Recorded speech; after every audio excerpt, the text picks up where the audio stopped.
Port Dawg Challenge is a competition held here at Dobbins Air Reserve Base, Georgia. Air transportation specialists from all over the world come here to compete against each other in 12 different events that encompass what we do as part of our career field. One of the primary purposes of the Port Dawg Challenge is to learn together, refine our skills, train on new processes, but also to promote professionalism, esprit de corps. You get to interact with people you may have worked with before, seen somewhere else in the world. And so it's always a good time to come here and meet with your coworkers from other aerial ports and other bases. The challenge we did was the joint inspection.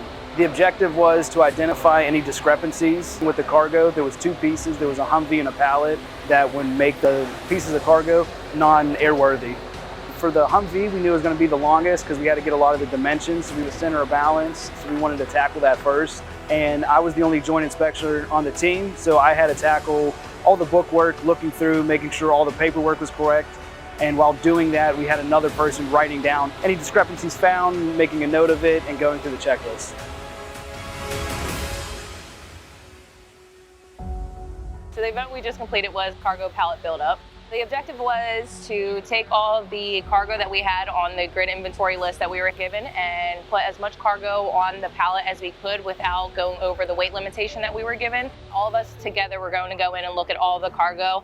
We didn't know how many pieces were going to be there or how much we had to go through. So once we all looked at the cargo, separated what we needed to, got rid of everything we didn't need, we had to have proper paperwork and everything corresponding with the pallet buildup, make sure it was restrained properly. And as soon as I got the paperwork done, I was able to roll right in and assist with the restraints that we needed to do.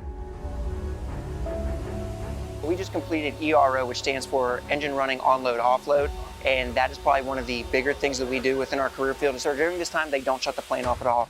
Engines are running, you're getting blasted by hot air, you're getting blasted by jet fuel, you can't hear a single thing, you've got double hearing pro in, the engines are loud, and you have to make sure you're within a special safe zone.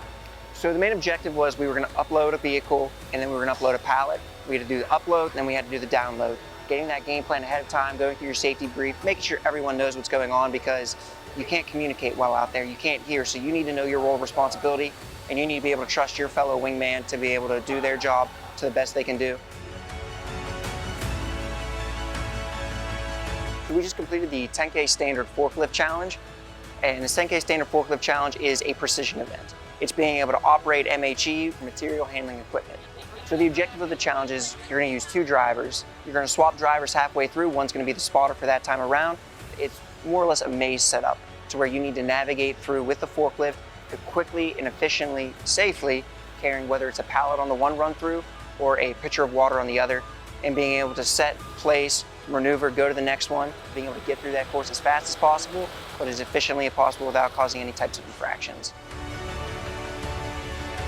The challenge we just completed today was the physical fitness portion of the PDC.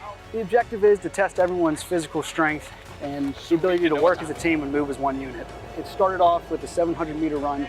After we completed the first lap, we donned a rifle and picked up 2 scales. From there, we moved on to Station 1, which consisted of 20 mountain climbers. Then we moved on to Station 2, which was 20 hand-release push-ups. We were able to pick up 2 pieces of chalks. From there, we moved on to Station 3. After we completed the 10 burpees, we had to grab 2 synthetic pieces of dunnage.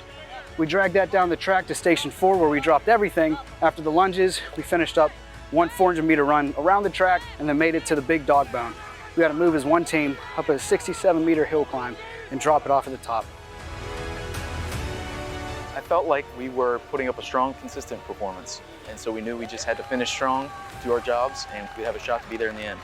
It is an amazing feeling for us to win 3 individual events and then the overall. I was so impressed throughout the whole competition and throughout our preparation in everybody's work ethic and focus. And to be in a room with 28 teams from all around the world, it meant the world to us. The winners of this year's event is the 32nd APS. We get to bring Sheppard back with us to Pittsburgh. He'll hang out in Pittsburgh for the next couple years until our next team will return to Georgia to try to bring him home again. It's a big honor for us.